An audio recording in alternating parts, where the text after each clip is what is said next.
반갑습니다, 형님들. 안녕하세요. 오늘도 제 수TV 생방송 와주셔서 감사드리고, 생방송 보신 형님들은 추천과 즐겨찾기, 이따 유튜브로 보시게 된 분들도 구독과 좋아요 부탁 좀 드리겠습니다. 오늘도 뭐든 챔피언스 리그 미리 해놓은 것도 봐주시면 좋을 것 같고요. 자, 첫 경기 한번 말씀드려보도록 하겠습니다. 토론토 대 필라델피아 경기인데, 사실은 이거는 뭐 여러 가지 스탯을 보기가 좀 애매한 부분들이 많이 있어요. 왜냐면은 그 전까지는 필라델피아가 맞대결에서도 뭐 엔비드가 뛴다든지 이런 기록들이 있다 보니까 뭐 맞대결 같은 것도 살필 게 별로 없고, 토론토도 지금 보시면 라인업이 되게 개판이죠. 결장자가 너무 많아. 퀴클리 같은 애들 부상이고, 딕이나 바렛같이 좀 주전장으로도 빠지고 있는 와중에 있어가지고, 내일도 토론토가 라인업이 상당히 어설픕니다. 특히 이제 2번, 3번 자리에 있는 로슨이나 뭐 로든 같은 애들은 사실 뭐 투웨이 계약자 뭐 그런 애들도 있고 상당히 좀 기대치가 낮은 애들이거든요. 근데 요즘에는 토론토가 이런 라인업을 꽤 많이 씁니다. 뭐 부상자가 많기도 하고 그냥 대놓고 좀 이제 어설픈 친구들을 많이 쓰고 있거든요. 라인업상의 아쉬움이 있다. 근데 그래도 상대가 이제 뭐 워싱턴이나 유타 이런 애들을 만났을 때는 경기 결과 자체는 잘 챙겨간 것들이 있긴 했었어요. 근데 또 보니까 이제 좀 클러치까지 빠싹 가게 되면은 거기서 아예 뭐 힘을 빼는 부분도 있고, 토론토는 일단은 지금 탱킹을 하려는 생각이 있는 팀입니다. 여기다가 지금 뭐 반지도 캐시아웃이라고 하는데 어쨌든 자원 자체가 좀 많이 빠진다는 거. 원래 뭐 딕이나 바렛 같은 애들이 빠지면 이후에 뭐 아바지가 쓰임새가 있다든지 그런 식으로 갔는데, 오늘은 뭐 그런 친구들마다 없으니까 거의 뭐 한 세 번째 옵션들이라고 봐야 되거든요. 2번, 3번 자리가. 그런 부분들을 좀 얘기를 해야 되고, 그 다음에 뭐 필라델피아도 지금 보시면 라인업이 개판입니다. 오늘도 맥시가 빠져요. 그래서 맥시, 조지, 엔비드, 빅3가 전부 없고, 저는 이럴 때마다 필라델피아가 빅3를 가동을 하게 되면은 자연스럽게 다른 선수들한테 많은 연봉을 주기가 어렵다. 그러다 보니 그 롤플레이어들의 퀄리티가 좀 낮아지는 부분이 있거든요. 그럼에도 뭐 우브레라든지 드러먼드, 그라임스, 야부셀레까지 좀 괜찮은 애들을 가성비를 잘 꾸리긴 했어요. 이 가운데서도 잘 데리고 온 그라임스가 요즘에 뭐 30득점 이상씩 봐가지고 잘해주고 있는 것들은 보이는데, 어쨌든 필라델피아의 라인업 역시 좀 아쉬운 면이 있다. 특히나 벤치 구간에 가면은 두 팀 모두 다 진짜 뭐 이름 없는 애들이 뛰는 경우들이 되게 많거든요.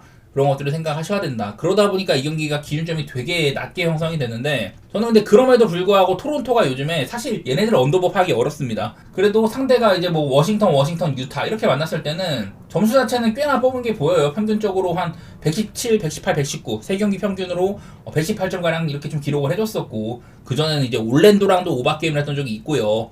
요즘에 토론토도 사실 파악이 좀 쉽지 않다. 근데 필라델피아는 이제 맥시 이런 빅3가 없을 때 그때는 전반적으로 속도가 꽤나 빠르게 치키는 게 보이거든요.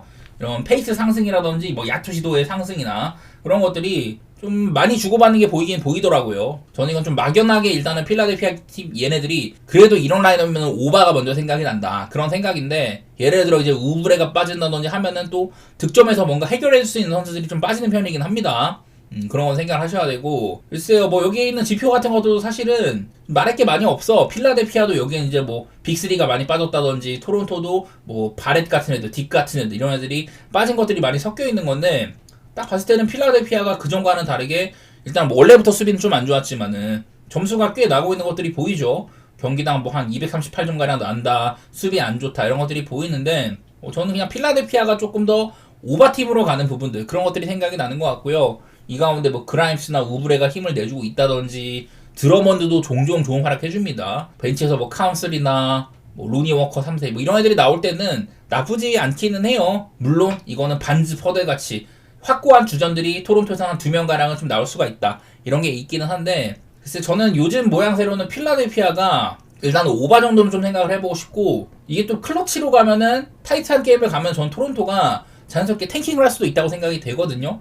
그러면은 필라의 프레임 같은 것도 보는 게 나쁘지는 않다.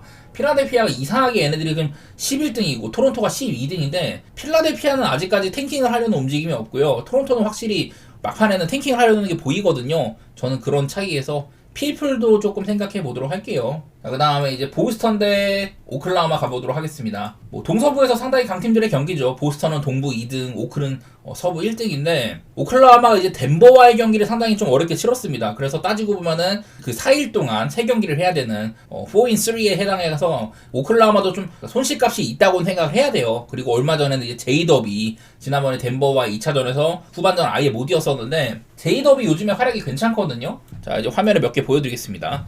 자, 제이덥 여기 보면 이제 후반기 기준인데, 후반기에 일단은 뭐 22.8점, 여기에는 41득점으로 커리어 하이를 새로 쓴 경기도 있었고, 야투나 3점이나 내용이 상당히 좋거든요. 3점이 특히 44%야. 되게 잘해주고 있었는데 요즘 확실히 올라왔는데 제이더비 빠지는 부분이 조금 아쉽다. 그래도 이제 내일 3번 자리에 에런 위긴스가 뛸 것 같거든요. 에런 위긴스 역시 같은 기간에 활약이 상당히 좋았습니다. 그전에는 뭐 얘도 한 40점을 넘게 박아준 적도 있고, 아예 오클이 싹 다 뺐을 때 포틀전에서 팀을 아주 승리로 이끌어버리는 그런 좋은 활약을 한 적도 있고요. 이런 것들이 보이다 보니까 글쎄 뭐 오클라호마가 제이더비 빠진 거 그건 아쉬워. 근데 보스턴도 보면 이제 포르징기스가 또 다우프리기도 하거든요. 보스턴도 온전한 상태는 아니다. 내일 또 테이텀이 어떻게 될지도 모르고 이런 거는 있기는 합니다. 이거는 일단 저번에 맞대결을 한번 좀 봐야 될 것 같은데 이게 상당히 오래됐어요. 1월 6일이니까 진짜 오래됐어. 근데 오클라호마가 이때는 105득점으로 그 보스턴은 92점을 묶었습니다. 상당히 좀 언더 게임이 나왔던 셈이에요. 특히나 보스턴은 이쯤에는 많이 좀 흔들리기도 했지만은 새해 들어서는 언더팀의 모양새가 좀 많이 섞여 있거든요. 자, 이때 돌아가 보면은 전반적으로 이제 보스턴의 3점이 말을 안 들었습니다. 46개나 쐈는데 보스턴 색깔대로 3점에 대한 의존도가 높았는데 3점이 뭐 20%도 안 됐어요. 전체적인 야투도 그렇고 그냥 보스턴이 좋은 게임을 한 건 아니었습니다. 에이스인 테이텀도 좀 잠잠했고 화이트가 많이 쐈지만 야투가 개판이고 드루 할러데이는 늘 그렇고요. 뭐 브라운 역시 3점 같은 데서는 지원을 해주지 못했다. 그러니까 보스턴이 3점이 되게 말을 안 들었던 건데 이거는 또 오클이 좋은 수비팀인 것도 생각을 해야죠. 이날 또 스틸 11개로 오클이 상당히 또 보스턴의 앞선 라인을 많이 괴롭혔었는데 오클라호마는 뭐 이날도 샤이 길저스 알렉산더가 뭐 33득점을 해주고 사실은 근데 이때는 제이더비 내일도 빠지지만은 이날도 제이더비 뭐 10득점으로 본인의 역할을 제대로 못한 편이었었어요. 대신에 에런 위긴스가 이날도 벤치에서 15득점이나 해주면서 좀 대체자로서의 역할은 참 잘했다. 그런 것들이 있는데 글쎄 저번에 이제 도르트가 그 제이더비 빠졌을 때는 도르트가 엄청 많은 득점도 해주고 그러면서 나름대로 분전을 했지만은 아무래도 제이더의 빈자리가 좀 아쉬울 것 같긴 합니다. 이번에는 보스턴 원정이라는 것도 있기는 하고요. 어쨌든 지난 맞대결은 오클이 홈에서 보스턴의 플레이 스타일을 완전히 묶어버리고 이런 많은 손질로 보스턴을 많이 괴롭혔던 보스턴이 턴오버가 16개였거든요. 그런 좋은 게임을 했었는데 컨디션이나 뭐 체력 소모적인 부분에서는 오클이 조금 더 아쉬울 만은 한 것 같아요. 다시 말하지만 뭐 4경기 동안 3번의 경기를 해야 되는 일정이다. 보스턴은 그동안 레이커스랑 어려운 게임을 했지만은 이제 또 유타같이 좀 쉬운 팀들 만나기도 하고 근데 사실은 지난번에 유타전도 잘 나가다가 4쿼터 때 보스턴이 유타한테 굉장히 고전했었거든요.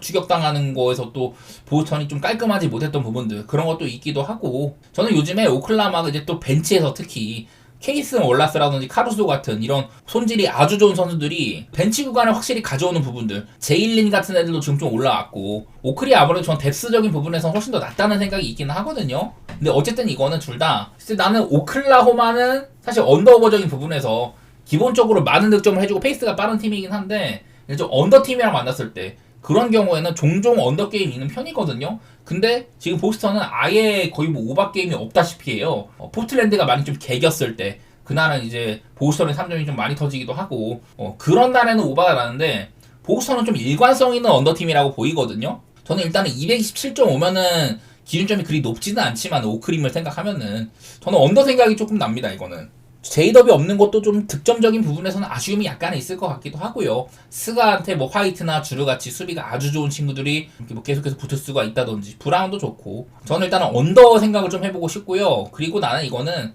어찌됐든 간에 지금 오클 정도의 팀이 원정이라지만 TD가는 원정이라지만은 프렌드 받았으면 그거대로 기분이 좋은 것 같기도 해요. 보스턴이 원래는 올 시즌에 참 이제 홈보다도 오히려 원정 성적이 좋았던 그런 게 있었는데 그래도 지금 홈에서 5연승하고 막 기분은 좋은 게 있거든요. 쉽지는 않겠지만 또 한 번 오클라호마가 덴버 하루 쉬고 보스턴 어려운 일정이긴 한데 개인적으로는 오클이 저는 뭐 그렇게 크게 꿀릴 것 같지는 않네요.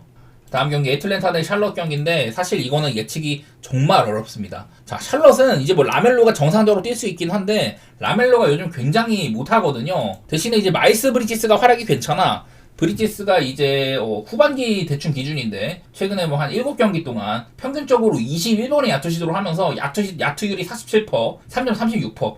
효율이 뭐 아주 좋다고 할 수는 없지만은 자유투도 많이 던지고 리바도 잘 잡고 하면서 턴오버는 적은데 경기당 29득점을 받아주고 있어요. 요즘에는 마일스 브리지스가 뭐 커리어 하이를 쓰기도 하고 상당히 좋은 편에 속합니다. 라멜로가 안 터져도 브리지스가 해줘가지고 이긴 경기도 덜어 있다. 그리고 샬럿의 저력이 꽤나 까다로운 편이거든요. 그리고 뭐 이제 애틀랜타 같은 경우에는 사실 내일도 트레이 형이 또 빠질지도 몰라요. 지난번 경기 때 결장을 했는데도 사실 애틀랜타가 많은 득점을 하면서 오바의 색깔은 그대로 같다. 애틀랜타는 맨날 오바 팀이에요. 가끔 이제 백투백이라든지 상대가 엄청 늪팀을 만났을 때, 마이애미 같은 팀, 그런 팀들 만날 때 아니면은 애틀랜타 경기는 어지간하면은 오바 보기는 괜찮아요. 리그에서 그냥 뭐 가장 템포가 빠른 팀이고 이러니까 그렇게 보기는 좋은데, 그냥 이 경기는 뭐 애틀랜타를 봐서 오바를 가기에는 샬럿 때문에 애매하고, 요즘에는 라멜로가 정상적으로 뛸 때도 샬럿이 언더게임이 굉장히 많죠. 7.5의 기준점, 이거 역시 샬럿이 상대를 이렇게 좀 물고 늘어지는 빈도가 꽤나 늘었거든요. 클리블랜드한테도 1점 차, 브루클린이나 마이애미는 잡기까지 하고 이러면서 지금 샬럿을 좀 판단하기가 어렵습니다. 제가 봤을 때는. 다쿠안 제프리스 같은 좀 그래도 땅땅한 친구들, 이런 애들이 와가지고 피지컬적으로 좀 괴롭힌다든지 그런 것도 있긴 할 텐데, 저는 애틀랜타의 뭐 강점이라고 할 수 있는 빠른 페이스, 그리고 뭐 많은 오펜시브 리바운드, 이런 것들이 샬럿 상대로는 조금 나오기 어려운 부분도 있다고 생각이 돼요. 마크 윌리엄스나 뭐 디아바테 같은 이런 애들이 있을 때는 리바 같은 거 단속은 잘 되는 부분이 있고, 브리지스도 꽤나 체격이 있는 편이죠. 이거는 역시나 라멜로가 요즘 안 좋다는 건 알겠지만은 뭐 다니엘스의 견제를 많이 받을 수도 있는 거고, 반대로 트레이 형 역시 조슈이 그린이나 제프리스 같은 이런 애들한테 피지컬적으로 고전할 수도 있는 거기도 하고요. 이 경기는 저는 좀 예측이 많이 안 되는 경기 같은데, 기준점 메리트도 없고, 그냥 뭐 저는 뭐 오바라든지 애틀사이드를 살짝은 보고 싶지만은 딱히 뭐 보이는 건 크게 없는 경기다. 그 정도만 보고 싶네요. 그냥 보이는 거는 요즘에 샬럿 공격 안 된다, 애틀랜타 공격 잘 된다, 하지만 수비가 아쉽고, 이런 팀들이어서 언더오버도 애매해요. 샬럿이 가끔 가다가 이제 좀 대량 실점을 할 때가 좀 자주 있는 부분들이라든지, 애틀랜타는 어지간하면 그래도 오버보기가 좋은 팀이다. 최근에 뭐 10경기 상으로도 뭐 올랜도나 마이애미 같은 그런 정도의 언더팀 만나는 게 아니면은 그래도 대부분이 오버가 좀 많았거든요. 그런 점들만 좀 보이는 것 같습니다. 그다음에 이제 멤피스 대 유타 경기는 그냥 이 멤피스에 대한 끈을 놓지 못했어요. 나도 멤피스 요즘에 모란트 같은 애들 뭐 전반전에 후반전 편차 심하다, 베인 슬슬 올라오고 있다, 이런 얘기는 했지만은 자책주가 없는 기간에 멤피스가 되게 안 좋긴 했었어요. 안정적인 득점원이 사라진 것도 그렇고, 벤치에서 많은 득점을 해주는 식스맨으로 상당히 잘해주는 알다마가 없는 것도 그렇고, 멤피스가 그냥 얘네들은 야투 내용이 너무 안 좋아요. 제가 이런 것들을 알면서도 최근에 멤피스의 상대들이 뭐 피닉스라든지 뉴올이라든지 뭐 댈러스라든지 이러다 보니까 그래도 멤피스를 보기는 봤거든. 얘네가 이기기는 이기는데, 근데 그렇다고 큰 점수 차 핸디를 잘 만족을 못 해줬었어요. 나도 멤피스가 요즘 못하는 거 알아. 그리고 그 세 경기 모두 다 언더였었거든요. 내일도 245점 기준입니다. 피닉스, 뉴올, 댈러스. 댈러스는 지금 자원이 너무 빠졌으니까 애매하다고 치더라도 피닉스랑 뉴올이랑은 멤피스가 오바가 났어야 됐거든요. 심지어 막 뉴올이랑도 107대 104, 211점 게임 하고 이러다 보니까 그냥 지금은 멤피스가 좋은 선택지가 아니에요. 내가 봤을 때는 야투가 안 좋아도 너무 안 좋다. 반대로 수비적으로도 3점 방어 안 되고 있고, 이런 것들이 보이다 보니까 사실 멤피스를 안 건드려야 되는데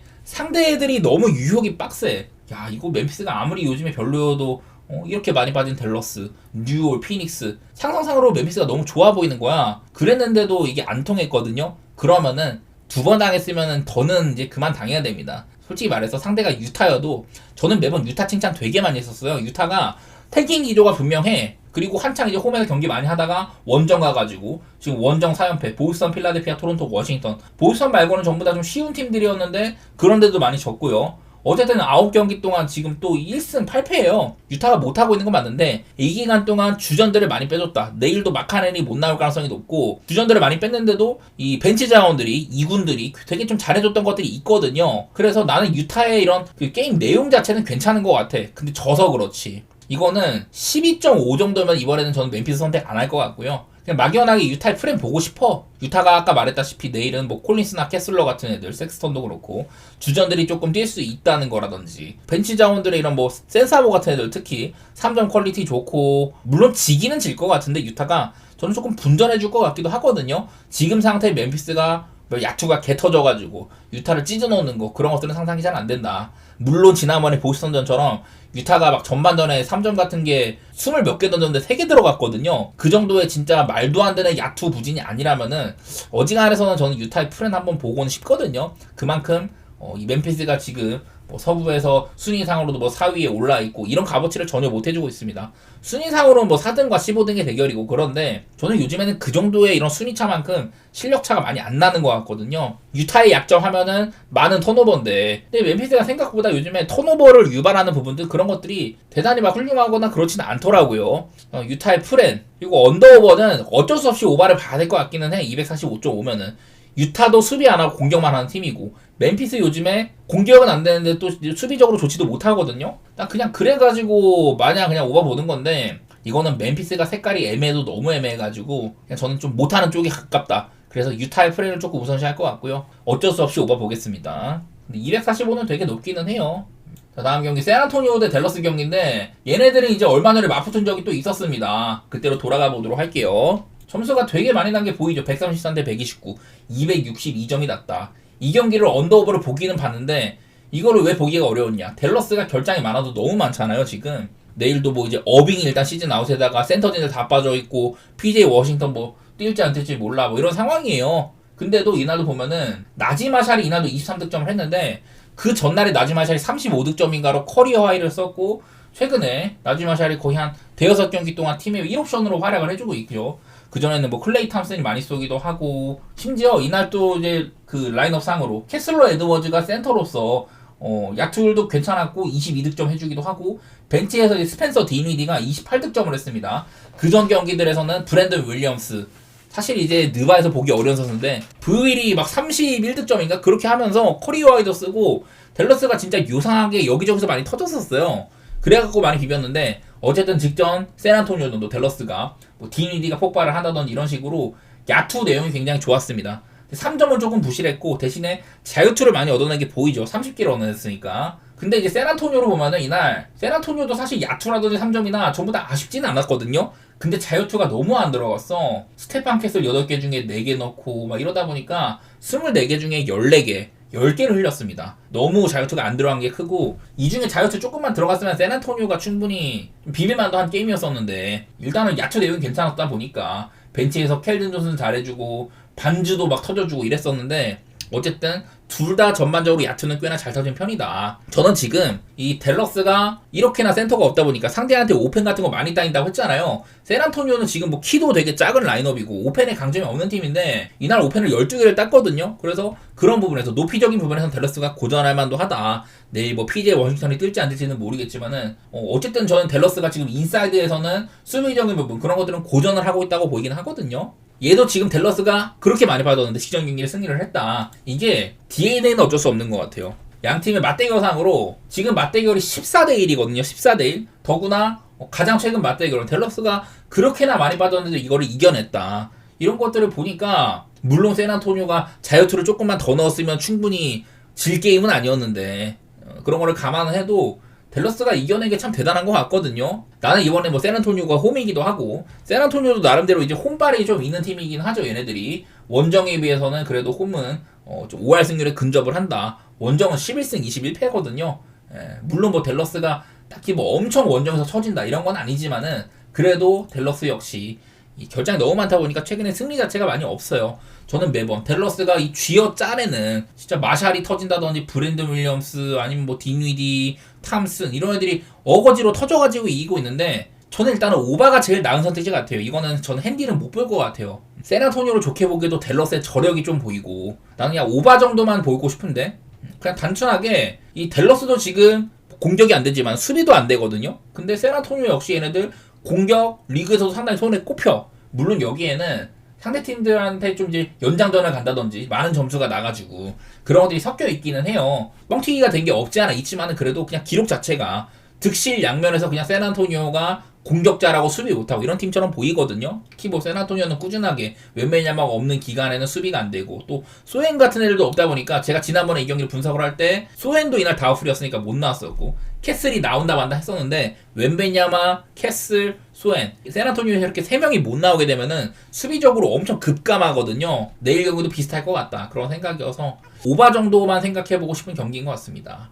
자, 그 다음에 이제 마이애미 대 클리퍼스 경기. 클리퍼스는 백투백이에요. 아마 제가 봤을 때는 카와이가 내일 못 뛸 것 같거든요. 카와이는 그래도 관리받는 빈도가 상당히 높습니다. 올 시즌에 일단은 결장이 엄청 많았었고 그 이후에도 최근도 그렇고 백투백을 아예 뛴 적이 없었어요. 갈 길이 바쁘긴 하지만 그렇다고 카와이를 막 고장내면서 막 무리해서 돌릴 것 같지는 않거든요. 요즘에 카와이가 길게 가져가곤 있는데 아마 백투백은 못 날 가능성이 높다고 봅니다. 노먼 파월도 없고 이럴 때는 화면에 이제 카와이, 레너드, 노먼 파월 얘네들이 전부 결장했던 경기들을 가지고 왔는데 115대 123. 근데 이 경기는 하든이 50점을 박은 경기입니다.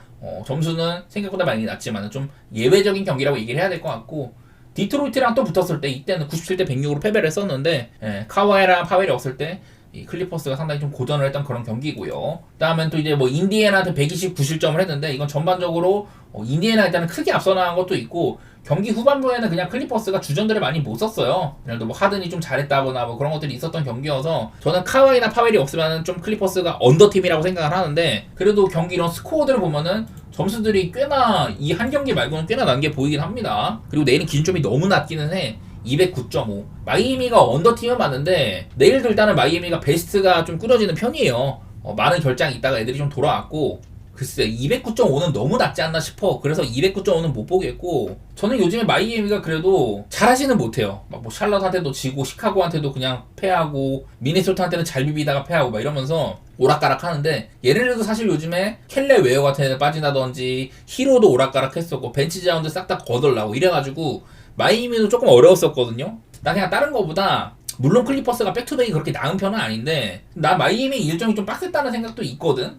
얘네들이 뭐 백투백이라든지 좀 어려웠던 팀들, 그런 애들을 많이 만났어요. 솔직히 말해서 이 경기도 선택하기 좋은 경기는 아닌데 마이애미 수비가 아주 잘 되고 있다거나. 언더 209.5 너무 낮아. 저는 뭐 재능의 총량은 당연히 클리퍼스가 좋다고 생각을 해요. 클리퍼스에서 파웰이나 카와이가 못 나온다고 하더라도 아미르 코피, 바툼, 대존주 이런 애들이 땜빵을 할 수도 있는 거고, 벤치에서 뭐 시몬스까지 나오고 이러면은 사실 클리퍼스가 라인업이 진짜 두툼하거든요. 근데 일단은 내일 뭐 파웰이나 카와이 결장 가능성이나 시몬스 못 나오는 거 이런 식으로 그것도 크게 뭐 발현되지 않을 가능성이 있다고 봅니다. 주바치가 꾸준하지만은 마이애미의 투빅도, 특히 요즘에 아데바요의 활약이 굉장히 좋은 편이죠. 다비용 미첼 맨날 잘하고 끈덕진 게임이 될 가능성이 있지만은 기준점이 너무 낮고요. 클리퍼스보다는 마이애미를 조금 더 선택해볼 만하지 않나. 어렵지만 그렇게 보도록 하겠습니다. 요즘에 마이애미도 내일도 뭐 홈 경기이긴 한데 홈에서 막 그렇게 대단히 좋지도 않아요, 사실은요.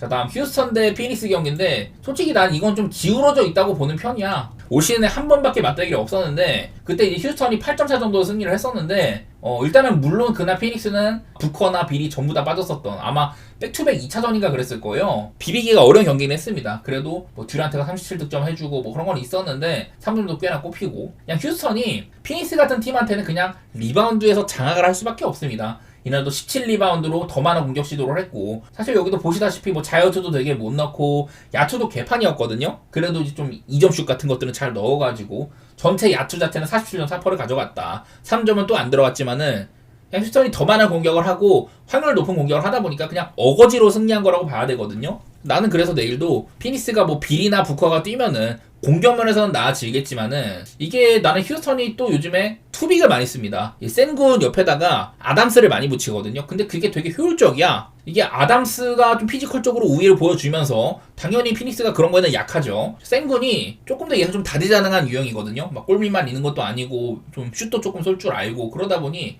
센군에 요즘에 좀 발이 풀리는 부분들이 많이 있습니다. 물론 내일 이제 벤블릿이 얘가 또 이제 뭐 돌아오면 좋을 것이다, 없을 때와 있을 때 차이가 심하다 이랬는데 돌아왔더니 되게 못했었잖아요. 그리고 또 이제 아멘 탐슨이 없기도 하고 휴스턴이 꽤나 이제 많이 빠지는 건 아쉽긴 한데, 그래도 전 이건 에너지 같은 차이에서는 그게 너무 명확해 보여요. 피닉스는 늘 말하지만 이 라인업으로는 수비가 잘 될 리가 없고 원래부터 에너지가 많이 떨어지는 팀이다. 이건 현재 구성상으로 빅3를 돌리는 팀 치고, 아까 말했던 비슷한 빅3 팀 필라델피아보다도 피닉스는 가성비적으로 좋은 애들이 더 없거든요. 그나마 뭐 그레이슨 알렌이나 뭐 로이스 오닐, 뭐 리차즈까지 그 정도인데 피닉스는 그게 발현되기가 어려운 팀이라고 보여요. 이건 확고하게 휴스턴이 뭐 홈에 이점도 있는데 에너지 차이가 많이 나올 것 같고, 오펜시브 리바운드라는 확실한 것들, 휴스턴이 요즘 투빅을 돌리면서 특히나 그런 부분에서 극대화가 될 거다 이렇게 보는 편이어서 저는 휴스턴 사이드를 좀 좋게 보고 싶습니다. 4.5 받은 거면은 저는 자연스럽게 휴스턴이 좀 공격이 개판이면 어쩔 수가 없는데, 그래도 요즘엔 조금 나아진 모습들이 보이긴 합니다. 물리적인 면에서 좀 강점이 있다고 보이는 경기인 것 같습니다. 저번이랑 다르게 부커랑 빌이 뛸 수 있으면은 그 나름대로 점수가 조금 더 날 수도 있을 것 같기도 하고요. 저는 휴지 사이드에다가 오바 그렇게 보도록 하겠습니다.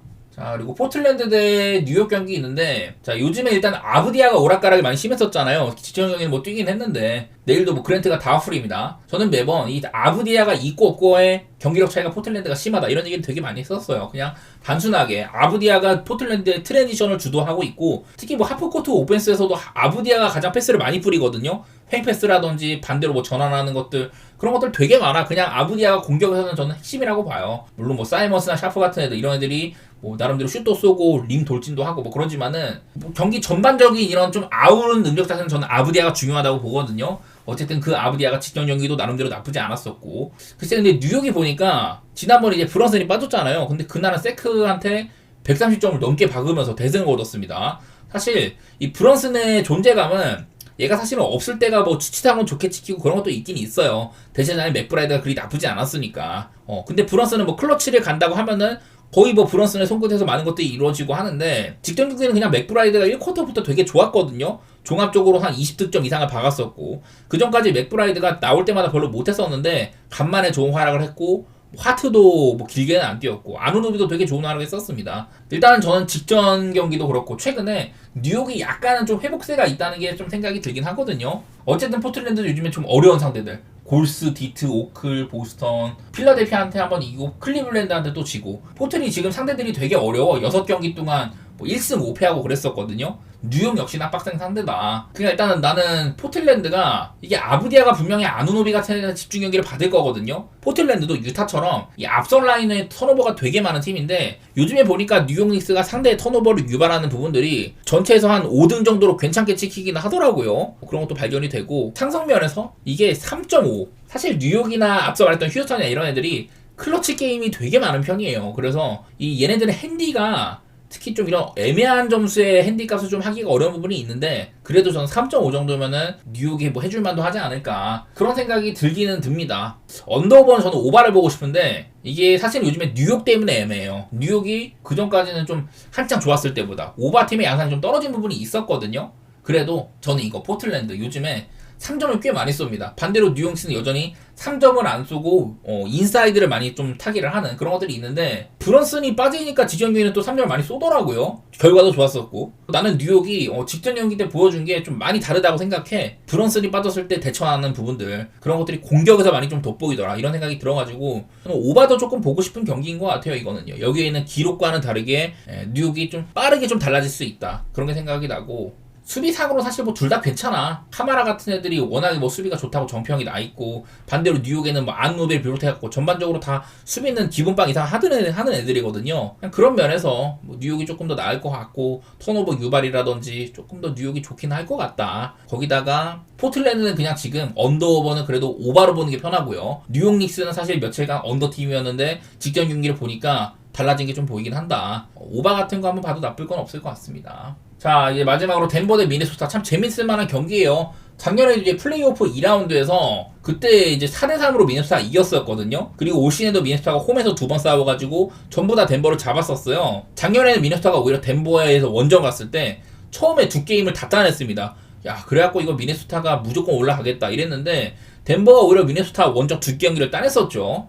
참 재밌는 시리즈였었는데, 올 시즌 전체 모양새를 보면은 덴버는 여전히 서부 2위로, 작년에는 민수아가 막 서부 1, 2, 3등 싸움을 했잖아요. 근데 지금은 7위에 처져 있다. 작년이랑 비교하면은 올 시즌 모양새 자체는 덴버가 나은 부분이 있는데, 근데 아무래도 덴버가 지금 이제 오클 백투백 2번 하고 하루 쉬고 미네소타를 만나는, 얘네들도 4경기 동안 3경기를 치르는 그런 일정이거든요. 그런 부분이 빡센 거야. 체력 부담이 분명 있을 거고, 이제 요키치도 지금 뭐 프로버블이긴 한데, 저번에 이제 오클과 2차전으로 뛴 것도 그 팔꿈치 쪽에 부상도 있었고요. 그런 상태에서 뛴 거여서 물론 잘하긴 했는데, 저는 이게, 자, 제가 매번 덴버를 상대하는 방법을 상대팀들이 최대한 요키치가 이 림 근처에서 볼을 못 받게 한다, 그런 수비를 해야 되는데, 저는 미네소타의 랜들이라는 선수는 얘가 버티는 스탠딩 디펜스는 상당히 좋은 선수거든요. 기본적으로 몸빵이 상당하고 엄청 두껍고 버티는 능력, 힘이 장사예요. 요키치가 막 돌아서가지고 뭔가 패스를 뿌린다든지 그런 것들 좀 어렵게 할 가능성이 있을 것 같아.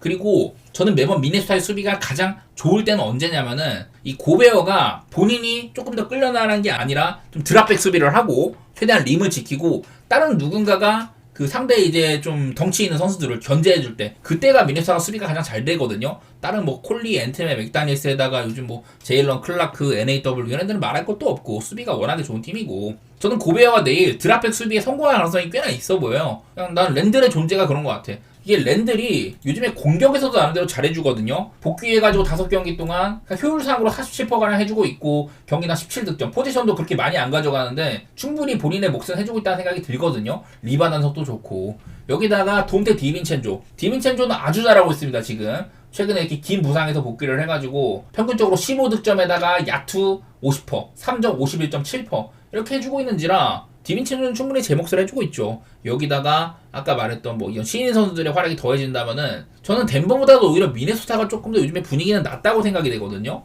물론 올 시즌에 뭐 순위상의 이점도 있고 그런 부분에서는 덴버가 좋은 것도 있는데 미네소타가 지금 5연승을 물론 다 쉬운 팀들을 상대로 한 거긴 한데 미네소타 저는 꽤 괜찮다고 생각이 들긴 들어요. 구성상으로 앞으로 미네소타는 남은 시즌 동안 더 좋아질 가능성이 있다. 상성 면에서 개인적으로 지금 요키치의 상태가 막 100%도 아닌 것 같고 이런 수비 스킴상으로는 저는 미네소타가 꽤나 좋을만하다고 생각이 됩니다. 얘네들이 되게 좀 명승부도 나오고 그랬었는데 글쎄 이게 미네소타도 그리고 언더오버로도 얘네가 막 뛰는 팀들 뭐 예를 들면 샌안토니오라든지 그리고 필라델피아가 조금 바뀌었던 그때는 좀 점수가 많이 났었어요. 오클이랑도 오버게임 매번 나오고 그랬었는데 덴버는 사실 뛰는 팀이라기보다는 그냥 확률 높은 공격을 하고 그런 팀이거든요. 나는 이거 미네소타가 덴버 수비를 좀 해줄 것 같아. 그런 부분에서 저는 이거는 미네프렌에다가 언더 생각 중인데 내가 너무 미네소타를 믿는 걸 수도 있어. 이거는 저는 한번 소신껏 봐가지고 사실 미네소타가 뭐 작년 같진 않으니까 지금 앞으로 미네소타가 더 좋아질 거는 같은데 너무 좀 시기상조일 수도 있기는 한데요. 저는 요즘에 미네소타 뭐 구성도 그렇고